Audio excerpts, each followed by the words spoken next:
இன்னொரு பக்கம் ரஜினிகாந்த் 31 நான் கட்சியை எப்ப தொடங்க போறேன்னு சொல்றேன், ஜனவரியில கட்சி அப்படின்னு சொல்லியிருக்காரு. இப்பயாவது நம்புறீங்களா? நான் நம்ப மாட்டேன். கட்சி தொடங்குவதற்கு நிறைய கடுமையா உழைக்கணும். அவருக்கு 4 மாசம் போதும். இப்ப வாட்ஸ்அப்லாம் இருக்கு, அவர் சொல்ற விஷயங்கள் எல்லாம் கிராமந்தோறும் போயிடுது. ஒரு சொன்னார்னா எனக்கு அதுதான் கிராமந்தோறும் போமா அசிங்கமாயிடும். எல்லா கிராமத்திலையும் அசிங்கப்பட்டுருவான் ரஜினிகாந்த். நீ எதுக்கு கட்சி தொடங்குற? மாத்துவோம், எல்லாத்தையும் மாத்துவோம். ஒரு 1000 ரூபாய் நோட்டு இருக்கு, மாத்துவியா? உன்னால மாத்த முடியுமா? எதை மாத்துவ நீ? எல்லாத்தையும் மாத்தணும்னா தேர்தல் ஆணையத்தை மாத்திடுவியா? தேர்தல் ஆணையத்தை மாத்திடுவியா? உன்னால மாத்த முடியுமா?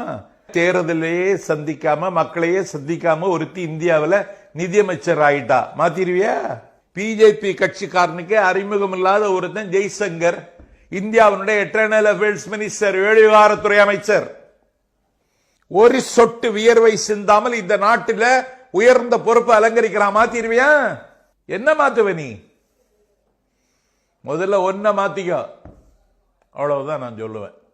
அவர் எளிமையானவர், நேர்மையானவர் தானே எல்லாரும் சொல்றாங்க. அவர் என்ன மாத்திக்கணும்? யார் எளிமையானவர்? ரஜினிகாந்த். நீ அண்ணாத்த படத்துக்கு வாங்கின அட்வான்ஸ் எவ்வளவுன்னு சொல்லுவியா?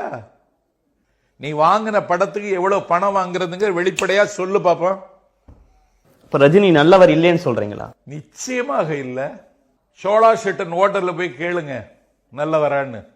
தமிழ்நாட்டு மக்கள் தான் என்ன இவ்வளவு பெரிய இடத்துக்கு கொண்டு வந்திருக்காங்க. ஒரு ரெஸ்டாரண்ட் இருக்கு சோழா ஷெட்டன்ல, மெக்காரா ரெஸ்டாரண்ட், அங்க போய் கேளுங்க ரஜினிகாந்த் எவ்வளவு நல்லவர்னு அவங்க சொல்லுவாங்க. தமிழ்நாட்டு மக்கள் தான் இந்த இடத்துக்கு கொண்டு வந்திருக்காங்க. அவர்களுக்காக என் உயிரே போனாலும் பரவாயில்ல, ஏதாவது நல்லது பண்ணணும்னு நினைக்கிறேன், அதனாலதான் வரேன். அப்ப உங்க சம்பாதிச்சதுல தமிழ்நாட்டு மக்களுக்கு பங்கு வச்சு கொடு. என் அக்கௌண்ட் நம்பரை அனுப்புறேன், எனக்கு ஒரு கொஞ்சம் ரூபா அனுப்பு.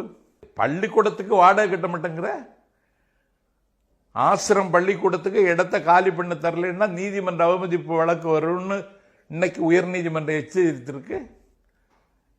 நீ கட்டி வச்சிருக்க கல்யாண மண்டபத்துக்கு டாக்ஸ் கட்ட மாட்டேங்கிற, உயர் நீதிமன்றம் தலையிட்டு உனக்கு டாக்ஸ் கட்ட சொல்லி அதுக்கு பிறகு கட்டி இருக்க. யாரை ஏமாத்துறீங்க? டவுன்லோட் மோஜ்.